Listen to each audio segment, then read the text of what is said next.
keeps the ball in his attaché case and will not let me play with it. He plays with it, alone, sitting on the floor near the console hour after hour, chanting onesies, twosies, threesies, foursies, in a precise, well-modulated tone.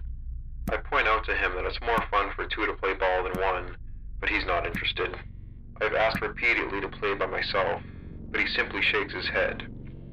It's mine, he says, and when he's finished, back into the locked attaché case it goes. It's unfair, but there's nothing I can do about it. I'm aching to get my hands on it. We watch the console together, Shotwell and I. We live under the ground, and we watch the console. If the console light goes out, we are to insert our keys in the locks and turn. If we turn our keys simultaneously, the bird flies. And all the time we've been here, the bird has never flown. Meanwhile, Shotwell and I watch each other, watching the console. In the beginning, we took care to behave normally. Our behavior was painfully normal. Norms of politeness, consideration, speech, and personal habits were scrupulously observed. But then eventually we realized an error had been made, and that our relief was not going to arrive. After we realized that, the norms were relaxed. Uniform regulations were cut, and meal times are no longer rigorously scheduled. We eat when we are hungry and sleep when we are tired. Considerations of rank and precedence were put aside. A handsome concession on the part of Shotwell, who's a captain, whereas I am only a first lieutenant.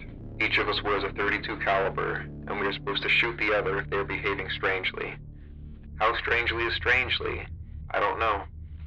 Perhaps he's merely a selfish bastard. Perhaps his character is flawed. Perhaps his childhood is twisted. I also have a .38 caliber locked in my attaché case.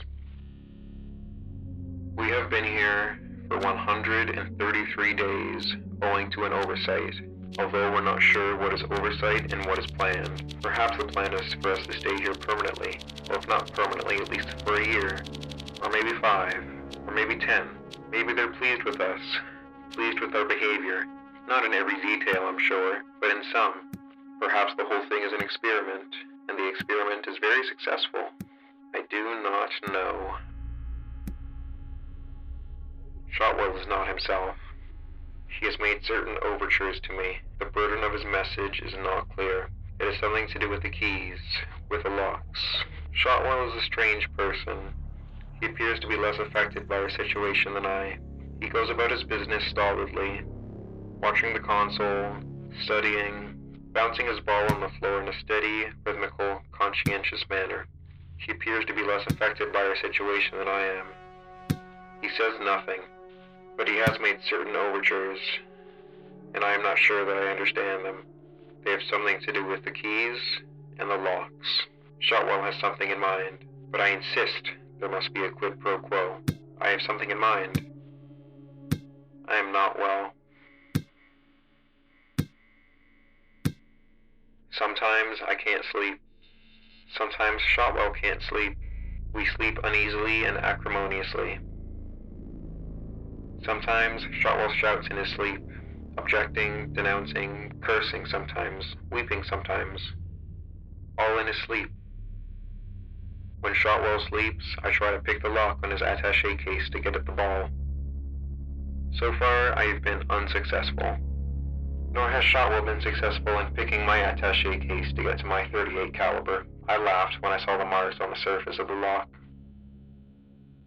Sometimes when Shotwell cradles me to sleep, he sings Brahms' Guten Abend, Guten Nacht. I sing to him sometimes too. At such moments, we're very close. I understand what it is Shotwell wishes me to do. There is something he wants me to do with the key. But only if he gives me what I want. That is fair.